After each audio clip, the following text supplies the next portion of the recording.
Well, let me say happy Sunday, y'all. Man, it's been like that all morning. All I got to say is happy Sunday, and you're excited to be here. So glad to have you all. You look amazing from up here. And so a couple things before we jump in today. Number one, Keith, who was just out here, spent several years in Jacksonville, I think 17 years living in Jacksonville, and was actually there when the Jags had their origins, and so has a little bit of loyalty, I think, to the Jaguars. And then very short, 2 years in Kansas City where his eyes were opened, and came over to Chiefs Kingdom. And so he just got a lot of years of experience in counseling and therapy, recovery, executive church leadership, and so quickly becoming an asset to our church and a friend and an encouragement to me. So that's Keith. Two other things real quickly. One, today is what we call Palm Sunday, so it kind of kicks off what we know in the church world as Holy Week, and so I'll reference this again at the end, but it might be a good day for you if you're a follower of Jesus to get ready to maybe take communion, which you'll find in the back of the seat in front of you. And then finally, before we go forward, anybody else feel like you got a basketball hangover like I do? No? Okay, I think I watched about 30 hours of basketball so far, and when I got up to go to bed last night, there's like an outline of my body in the couch, and so that's what we're dealing with there. Okay. Well, hey, today we're going to wrap up these 3 weeks that we've been talking about the same story from the life of Jesus. We're actually going to be able to read it in the book of Luke, chapter 5. So if you're new to Bible study, 4 people write about the life of Jesus: Matthew, Mark, Luke, and John. So Luke, chapter 5, and it's a very simple story about 4 friends and their 5th friend, right? A guy who's actually paralyzed, he can't walk, and how they do whatever it is that they possibly can do and whatever it takes to actually get him in front of Jesus, because they believe that that's where he's going to get the help and the healing that he needs. And so we've been looking at their example from a lot of different angles and asking our own question: who's your one? Okay, so who's your one? And we've been throwing out 3 very simple steps each week. I'll throw them out again here at the beginning. That might lead us so that when the question is asked, that we'll all be able to answer it with at least the name of one very specific person. And so step 1 is just simply to identify someone, right? Who is it? A friend, family member, somebody that's God's placed in your path in the last couple of weeks, months or so, and without making a judgment about them, you would go, hey, I know this person needs some help in their life. I know that they need some hope. I know that they need some healing, and you're believing that Jesus provides that for them. So you're identifying someone. 2 is you're investing in them through prayer, through giving of your time, maybe serving them. Maybe it's just saying, okay, I'm going to do whatever it is that I can do to let them know that what Jesus has done for me, I believe, can be possible in their life as well. And so pointing them to the fact that, hey, there's a better life, there's a way to God, there's hope for you. So investing, and then finally inviting. And maybe they could find that in a place like this one. And so I want to be clear that the goal is not necessarily to get all of the people that we know in this place, but it is to actually get them in front of Jesus. And maybe this place could be used as a vehicle for that to take place. So getting my hair cut on Friday, been going to the same place for 5.5 years. I'm just going to roll with it at this point. And it's kind of like Cheers there now. So I walk in and they all know me by name. And somehow they've all figured out, and I don't initiate these conversations, that I'm a pastor here. And so that's usually how the conversation goes. And so I'm sitting in the chair. The lady says, hey, you guys probably got a really big service coming up on Easter. I said, well, we got actually 5 really big services coming up on Easter. So then we always have that conversation. I always ends the same way. Hey, she'll go, hey, do you like it? Are you satisfied? And I'll say, well, if you see me in public, will you say, hey, I did that? That's usually my thing. Like, can you stand behind it? So we always do the same thing every single time. And then I always, because I'm prepared, hand them an invite card, because I carry one from the car into there to get the haircut. And so that's not my tip, by the way. Some people think that's my tip. That's not my tip. You get a tip plus an invite card. And so I'm handing it to her, and I say, hey, listen, if you are free next weekend and you're possibly looking for something, maybe you'd be interested in this. And she says, well, actually, I'm busy on Sunday morning. I said, well, listen, have I got news for you, okay? Because there's a chance for you on Saturday. And I just said, and again, it's the same thing every time. Listen, I think you ought to just come one time just to verify that I do actually indeed work at this particular church. And listen, I've been doing this for 2 years. okay? And so maybe soon this will be the time when that person comes. And so what if we all just started doing that kind of a thing for one? And I kind of want to go out on a limb here and say, too, that if you are doing this, if you're like, man, I'm going to risk it, this is my chance, I'm going to ask someone to come and sit with me, just know that I'm praying for you, and that my promise to you is that I'm going to spend the best parts of every day this week praying and writing and preparing for Easter Sunday, so that when you show up, you would go, okay, that right there is a service that appeals to my one, okay? So that's my guarantee to you. Earlier this week, I'm in the gym. I completely stumbled across a podcast accidentally, and it's telling the story of this guy. And this guy's name is Kevin Chandler, okay? So you can see his picture there. He's 37 years old. He was born with a very rare neuromuscular disease, and he can't walk. And when you hear him talk, he will admit that there's not been a single day in his life that he hasn't needed help in some way from someone else. So back in 2016, he asked some friends to help him experience like a lifelong dream to travel Europe.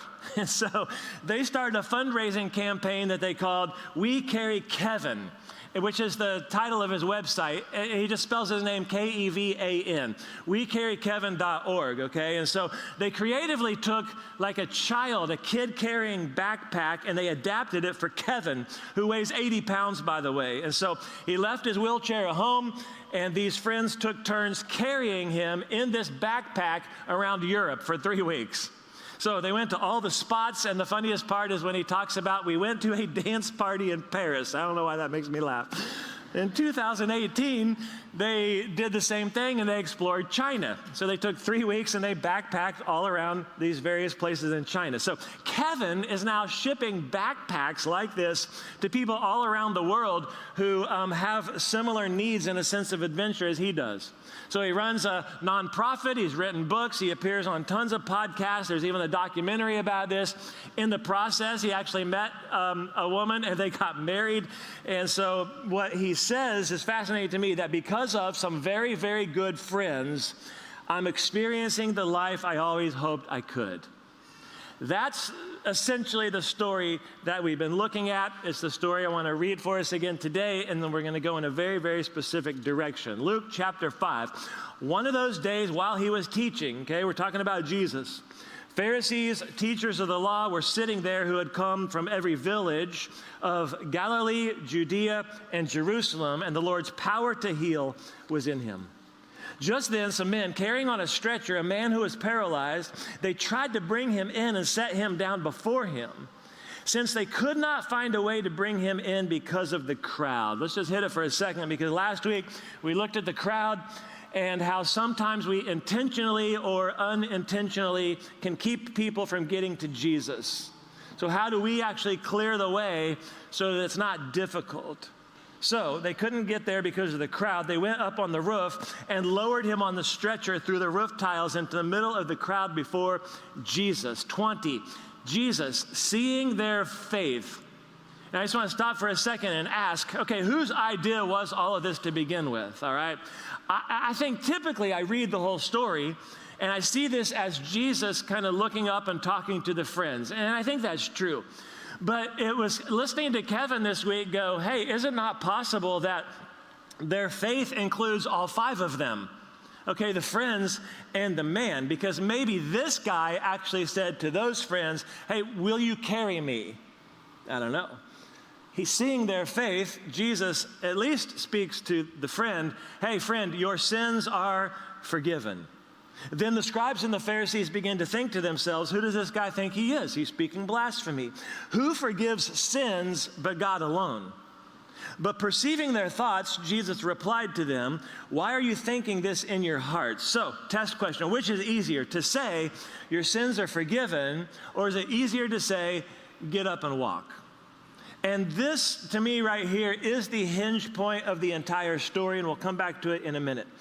But so that you may know the Son of Man, so Jesus talking about himself, so that you may know that I have authority on earth to say that and do that, forgive sins, he told the paralyzed man, I tell you, get up, take your stretcher, and go home. Now, just one more second.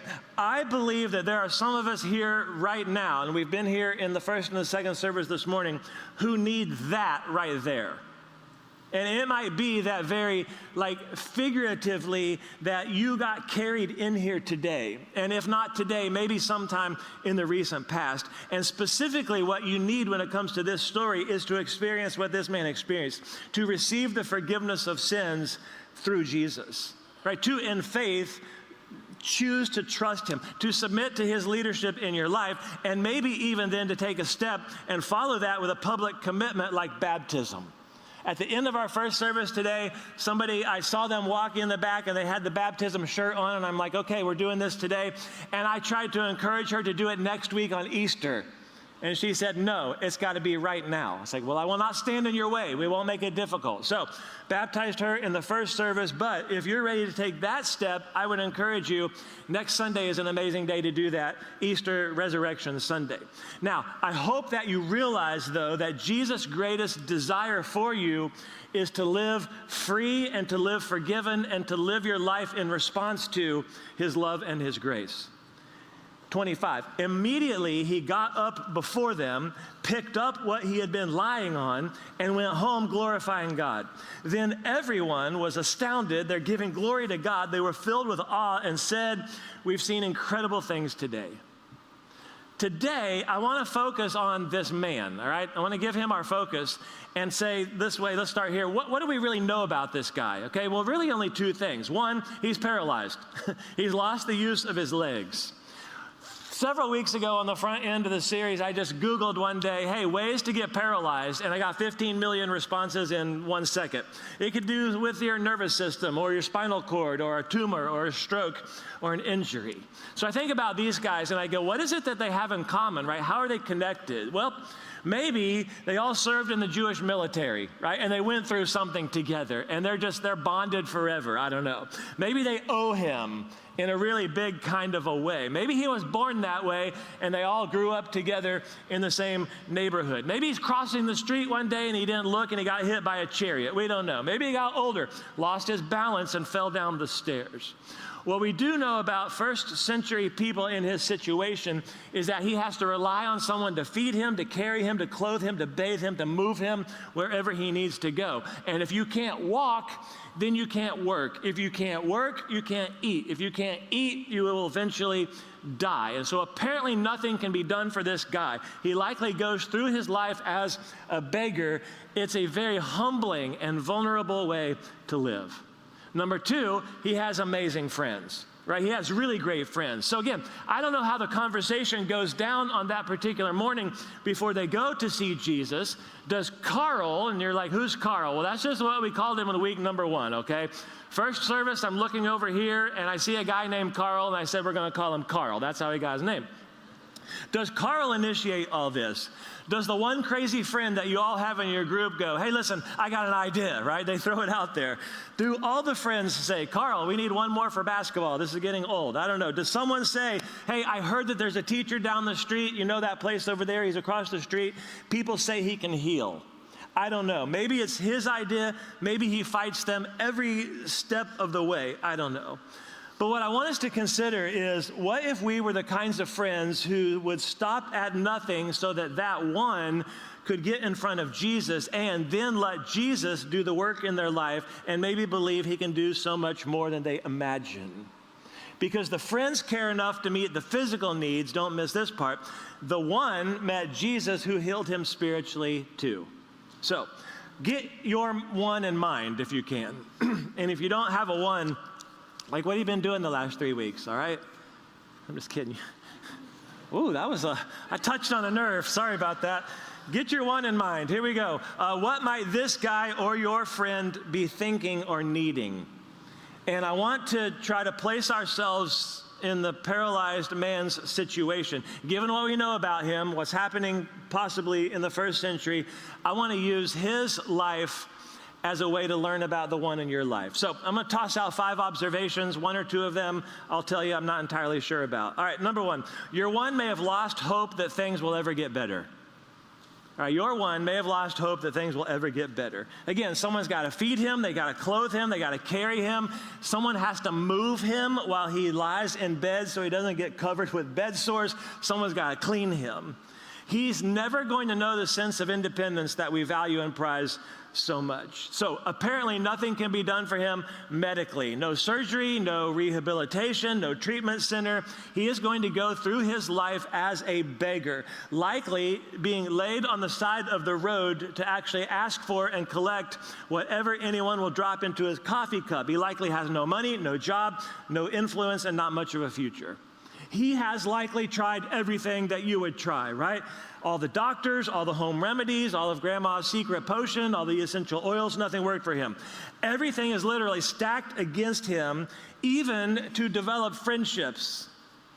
I mean, even today, like friends I know quite well who talk about this, who wrestle with various disabilities, often say that one of the most difficult obstacles for them to overcome is the attitudes that they face from what we might call normal people.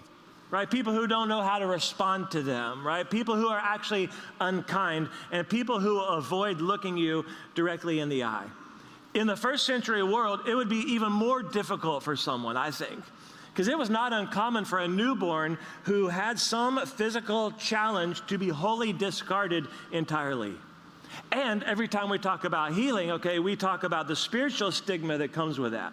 That this person, people believed, has maybe done something wrong to bring this upon themselves. So I think this guy is a guy who has likely lost all hope that anything's ever going to get better in his life.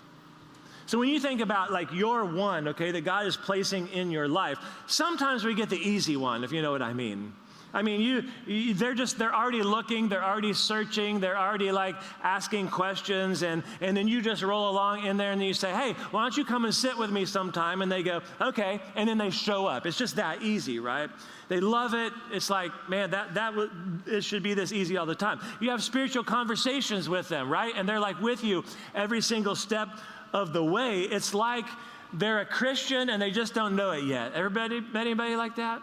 Like, dude, you would make an amazing follower of Jesus. You just need to like say it, okay? But it's likely that your one may have something going on in their life in which they believe things will never get better. Like, I'm living this thing, it just looks like a dead end, or it's this marriage, or this fear, it's this addiction. I'm caught up in this cycle. This life right here is never going to get any better. So when you see that, okay, when you start to hear that, then you will just simply know that what they're looking for is some hope. Okay, so that's one. Two is this, okay, your one may be open to help when they're experiencing something new or negative. This is a concept I've thrown out a couple of times in the last couple of years, but there's this interesting moment when these guys have actually made it through the roof, okay, and Carl is there on the ground, and I assume he's looking up at Jesus going, hey, Jesus, it's me, I can't walk. And instead of healing his legs, okay, Jesus does what first? He forgives his sins. And I'm sure Carl, who's looking up, and all the friends who are looking down, they got to all make eye contact at some point and literally say, hey, great, Jesus, but we didn't go to all this trouble to end up here to be an object lesson. Like, what about the legs? Like, what about what we came for?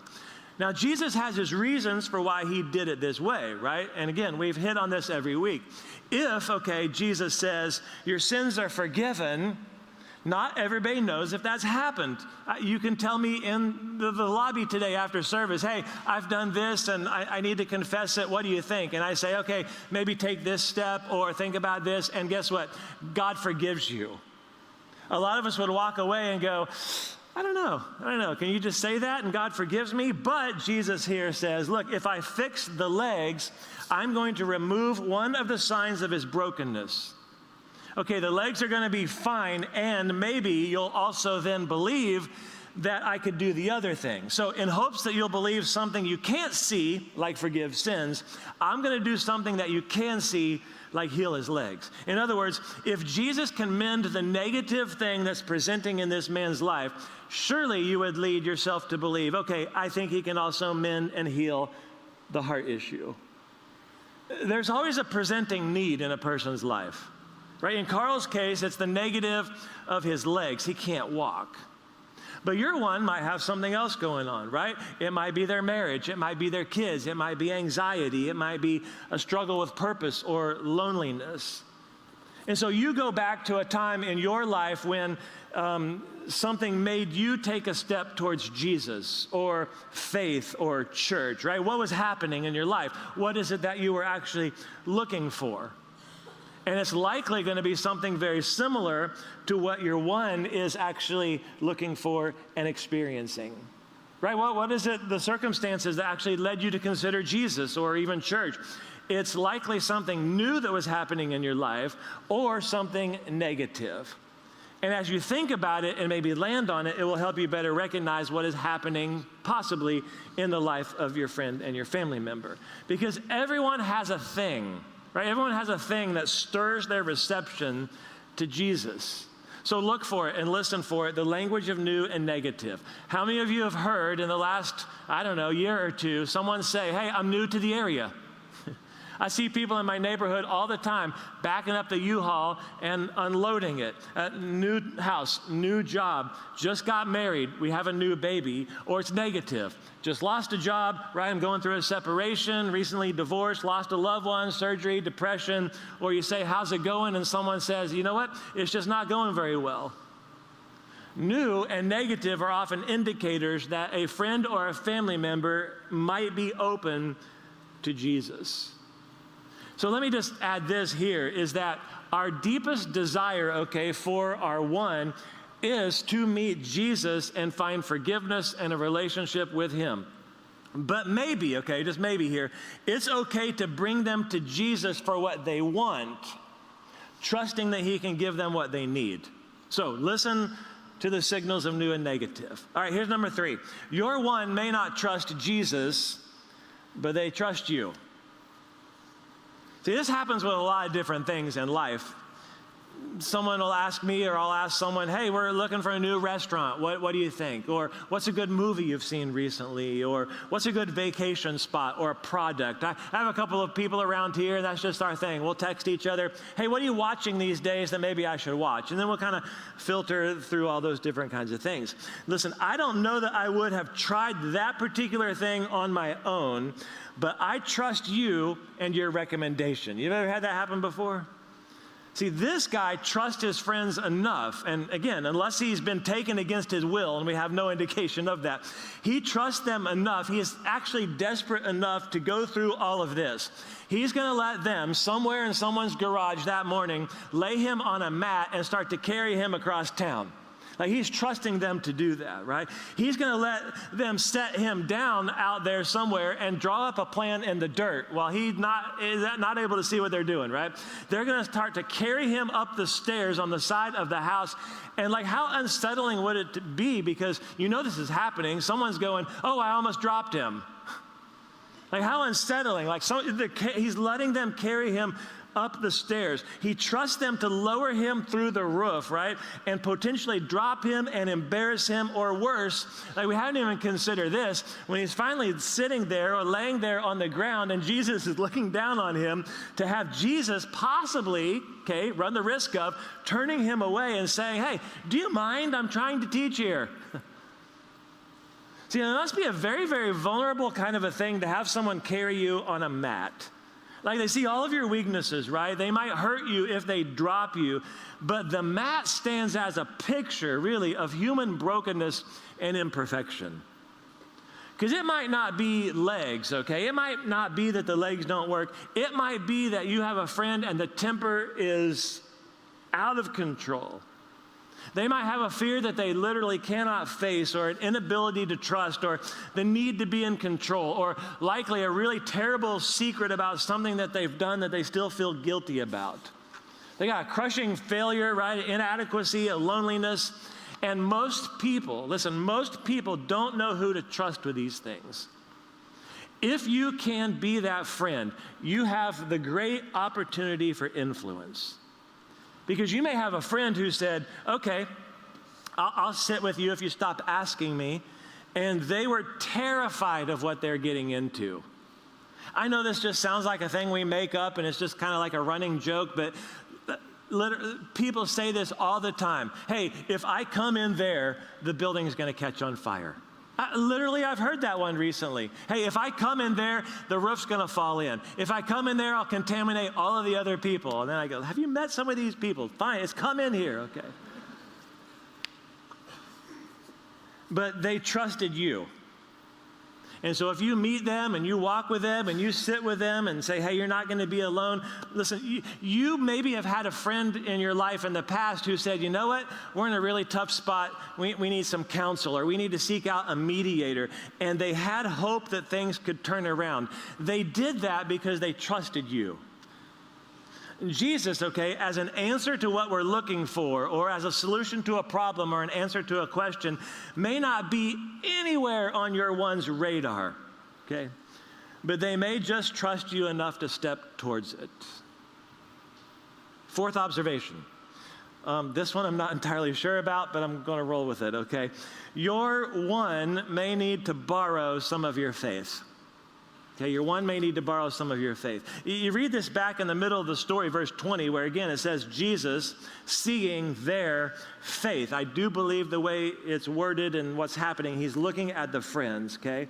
He doesn't say, Carl, wow, you have amazing faith. I can do this for you. No, Jesus actually, I believe, looks at the friends and says, oh, I can see that you guys really believe this is possible.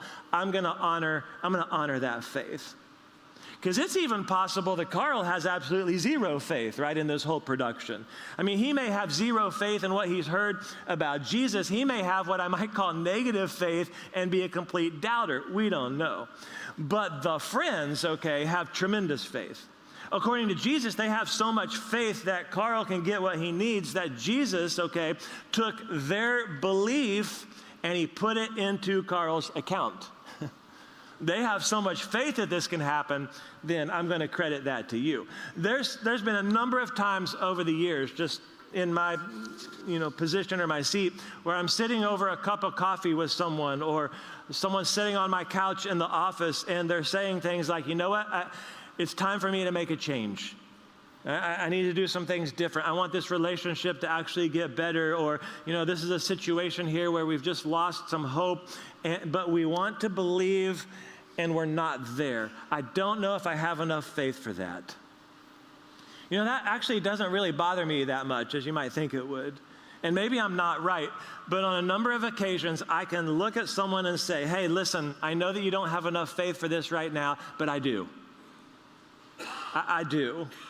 And I have hope for absolutely any situation. So guys, here, have some of mine, okay? If it's faith you need, borrow some of mine until you can find it. When you think about the one that God has placed in your life and maybe in your heart and on your mind, do you have enough faith that they can actually get well? Right? Can you find enough faith to believe that your one can actually find what they need in Jesus, right? That anything is possible and nothing is ridiculous and no one's too far gone or out of reach. So I wonder, okay, if your faith in Jesus could do something amazing in the future of one person. All right, here's the last one. Your one needs you to bring them to Jesus. Okay, your one needs you to bring them to Jesus. I can't really tell you how much I love this story. You could probably get an idea of that we would spend 3 weeks actually saying the same thing over and over again from a different perspective. But everyone needs someone in their life who won't give up on them. Everyone needs someone who will carry them to healing. All right, these friends, okay, simply believed that something could happen with Jesus that has not happened up to this point in this man's life.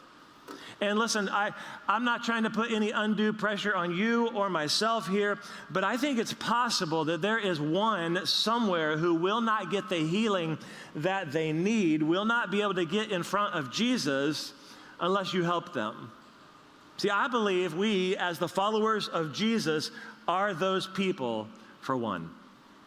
Right, the paralyzed man, he literally did not sign up that morning to be an object lesson about his sins. Okay, but when he receives the very thing that would maybe be his lifelong need, the legs, Jesus fixed the legs. Listen, in that moment, he gets opened up to seeing something even greater, his sin and his need for Jesus. So I'll throw out a question that I've been thinking about for a while, and it's not in your notes, so you just have to listen. But what if we cared about our one enough to help them with what needs healed as the path to what needs forgiven? Okay, some people in the last service, they go, oh, that's too deep. They just gave up on it. So let me say it one more time. What if we cared about our one enough to help them with what needs healed as the path to what needs forgiven? In other words, okay, if we could actually help them realize that Jesus is truly indeed interested in giving them help and healing that they desire, okay, you have a presenting want, but it's an entry point to the forgiveness that he knows we all need. Okay, you brought someone here because they said, man, I'm having a lot of marriage trouble, and they joined a small group with you and met some other people who are talking about marriage, or they came to a date night, that we'll do periodically. Like, you brought someone here because their marriage was struggling and they're open to help. While they're asking Jesus to heal the marriage, they realized, you know what? Man, we got bigger problems than that. Like, we need Jesus to fix us in here, okay, in our heart. You have some friends who are looking for some direction with their kids, right? And we don't know what to do. They're teenagers, and, you just simply suggested, I think Dan's a good guy, the student pastor, and why don't you get your kids involved in Chaos, our student ministry? While they were seeing some changes take place in their family, right, for the better, they started to realize that Jesus could do so much more than just fix relationships. Right after Easter, okay, as a church, we're going to jump into the deep end of the conversation surrounding mental health, and it's going to be, in my opinion, an easy invite for you to reach out to someone who's struggling with anxiety or depression, and they're going to get into a room like this one, and while they're dealing with heart and mind issues, over time, they just might come to realize that Jesus, okay, he can calm them, then maybe he can also forgive them. See, people like this guy and the people that you know, that you live with and you work with and you go to school with and you're playing sports with, they need to know that they have someone in their life whose greatest desire for them is that things are right between them and God. And maybe, okay, the path to realizing that is through their current need. All right, Jesus, right, heals the legs and the heart. Hey, stand up and walk, and then he says, go and live well, which means he likely walks into a whole new life. I don't know what that consists of, but maybe he gets a job, he moves out of his parents' basement, gets a wife, can play with kids, he can take a walk, he can stop begging, he can join the basketball team, and never stop telling the same story over and over again. Guess what?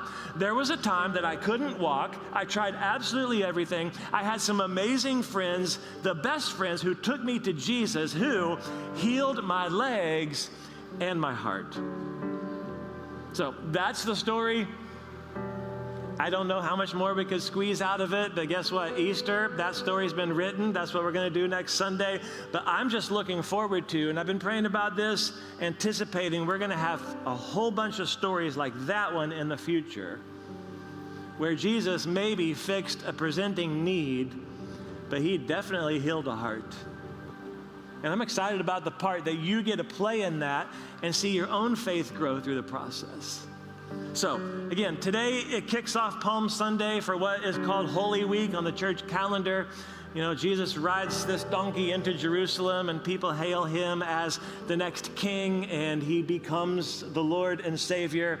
On Thursday of this week, okay, Jesus is going to celebrate the Passover with his disciples, and it's this multi-hour-long meal that goes back over the entire history of the people of God.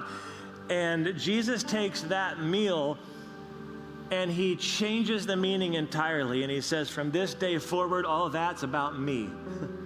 And he took some bread, like common elements that would be at every meal. He took bread, and he said, this is going to represent my body. He took the juice, the wine. He said, this is going to represent my blood. You should take these things to remember what I am about to do for you, and what we would say he has done for us. So you might choose to take communion. You'll find a representation of that in the back of the seat in front of you. You might take time just to pray for your one. You might join in in worship. But let me pray for us. God, today we say, boy, this story that you've preserved for us and all of the different facets and players and characters and the deep meaning behind it, God, I pray that today, maybe just in this next minute, God, you continue to lay that person on our heart and mind. God, maybe the need that they have in their life might be the very thing that would lead them to see their need for you. So God, I just pray in the next few days for our courage. God, pray for conversation. God, if our step is to invite someone here to sit with us, God, we would take that challenge and we would step into it. Most of all, God, in this moment today, we just thank you for Jesus, God, for what happens this week and just all of the great many details that sometimes we don't think about that end up being done for us. We just want to say that we love you today, God. We thank you for that. And we pray these things in your name. Amen.